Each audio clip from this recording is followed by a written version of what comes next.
إلهي بزنته لنكا مران منجدون انداوك أسجلين ليازو جمل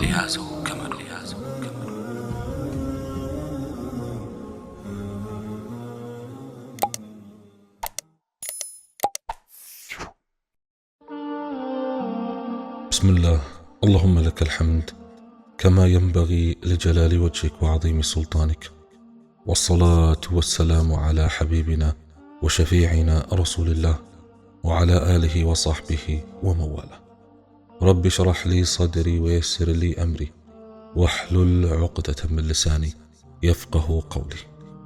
كبريتان ويم زنان مشات يتوجز تهتنا يتودس سلمون የተወሰኑት ነጥቦች እንመልከት።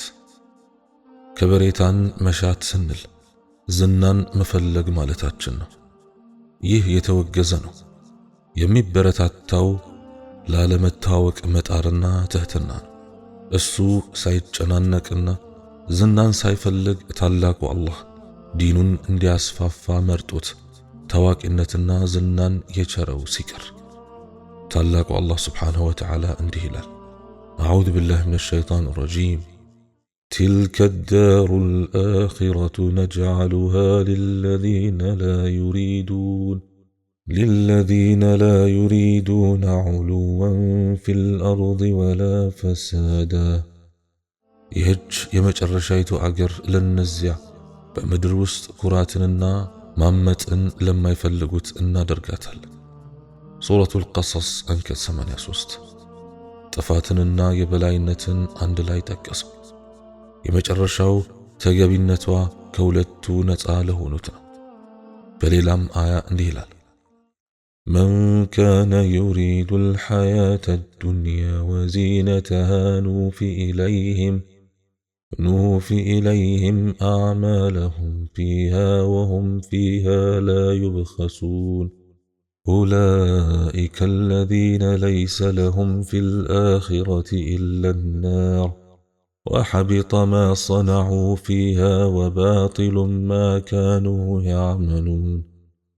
كربيتون هيوتنا جيتوان يمشون سوج سراوچاچون ويم مندوان برسواوست ودنسو المولالاتچوالن النرسوم برسواوست منم አይጎድልባቸውም። እነዚያ እነርሱ በመጨረሻይቱ ዓለም ለእነርሱ ከእሳት በቀር የሌላቸው ናቸው። የሰሩትም ሥራ በእርሷ ውስጥ ተበላሸ። በቅርቢቱ ዓለም ይሰሩት የነበሩትም በጎ ሥራ ብልሹ ነው። ሱረቱ ሁድ አንቀጽ 15 እና 16። የአላህ መልእክተኛ ሰለዋቱ ረቢ ወሰላሙሁ ዐለይህ የተንጨባረረ የገረጣ የነተበ ልብስ የለበሰ ሰዎች ለሱ ምንም ግድ የሌላቸው እንዲህ ያደርግልኛል ብሎ በአላህ ቢምል አላህ የሚያደርግለት ስንት አለ ብለዋል። ሙስሊም ዘግበውታል። በሌላም ንግግራቸው እንዲህ ብለዋል: የጀነት ሰዎች ወደ ሆኑት ላመላክታችሁን?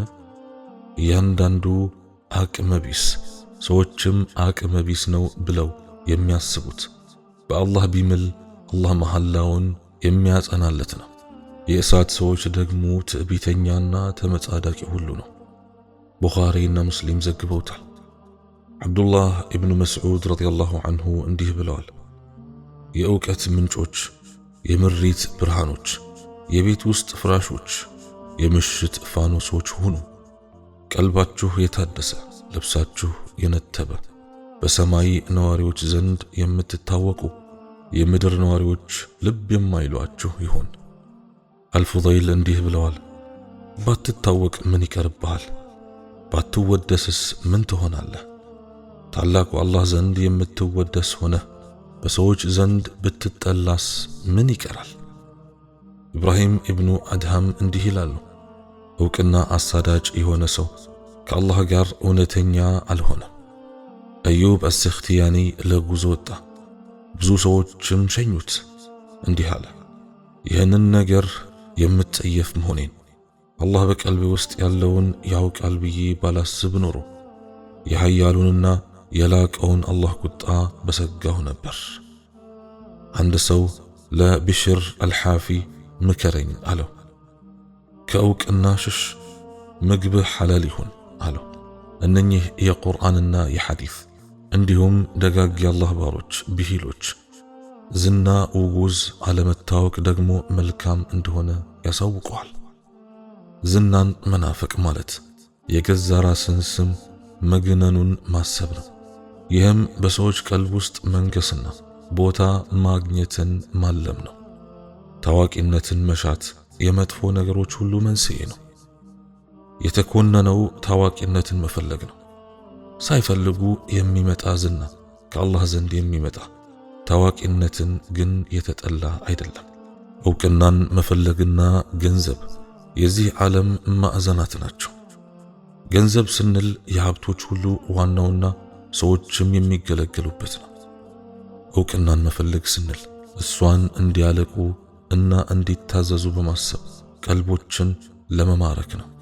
ወርቅና ብር ያለው ባለጸጋ በእነርሱ አማካይነት ወደ ሳበው ጥቅም፣ ዓላማና የነፍስ ፍላጎቶቹ እንደሚደርሰው እንዲሁ የዝና ባለቤትም ዝናውን በመጠቀም የሰዎችን ቀልብ በመቆጣጠር እንደሻው ያደርጋል። ፋይዳውንና ዓላማውን ለማሳካት በማሰብ የገነነ ስሙን ይጠቀምበታል። በእርሻ ሥራና የተለያዩ ሥራዎችን በማከናወን ገንዘብን እንደሚያገኘው ሁሉ የተለያዩ መስተጋብሮችን በመጠቀም የፍጥረታትን ቀልቦች ይይዛል። ቀልቦች ሊገሩ የሚችሉት በእውቀትና በአመለካከት ነው። አንድ ሰው በሆነ ቀልብ ውስጥ የተሟላ ባህሪ መላበሱን ካሰበ ለዚያ ቀልብ ይታዘዝለታል፣ ይመራለታል። የመታዘዝ ደረጃውም እንደ ቀልቡ የአመለካከት ጥንካሬና ያ መልካም ባህሪ በሱ ዘንድ እንዳለው ምሉዕነት ነው። በዚህም የተነሳ አንድን ያልተሟላን ነገር የተሟላ ነው ብሎ ሊያስብም ይችላል።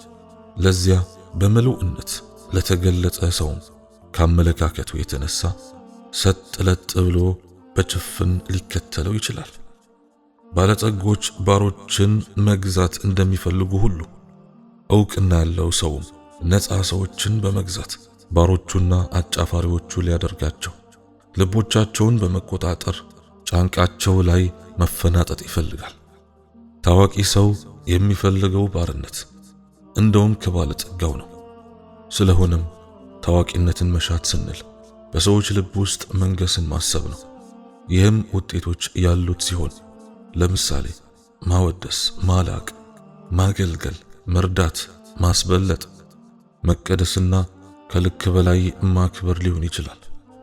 አንድ ሰው የተሟላ ባህሪን መላበሱን ማሰብ ስንል አንድም በእውቀቱ ወይም በአምልኮ ትጋቱ ወይም በስነ ምግባሩ ወይም በዘሩ ወይም በስልጣኑ ወይም በውጫዊ ውበቱ ሊሆን ይችላል።